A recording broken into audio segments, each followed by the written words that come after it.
First up is Louis Vuitton bag. This is 72,900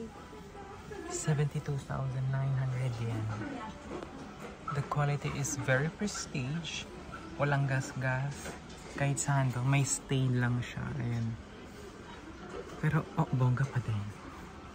Ito naman is 97,900 yen. Louis Vuitton bag.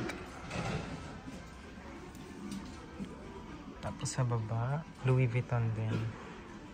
Ito naman is 64,900 yen.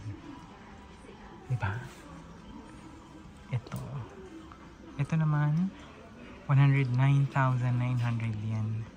Kung gusto nyo magpasabay, pwede naman. Dagdagan nyo na lang. Kasi wala po akong luggage. Pag-usapan natin yan. Message mo ako sa comment or email mo ako.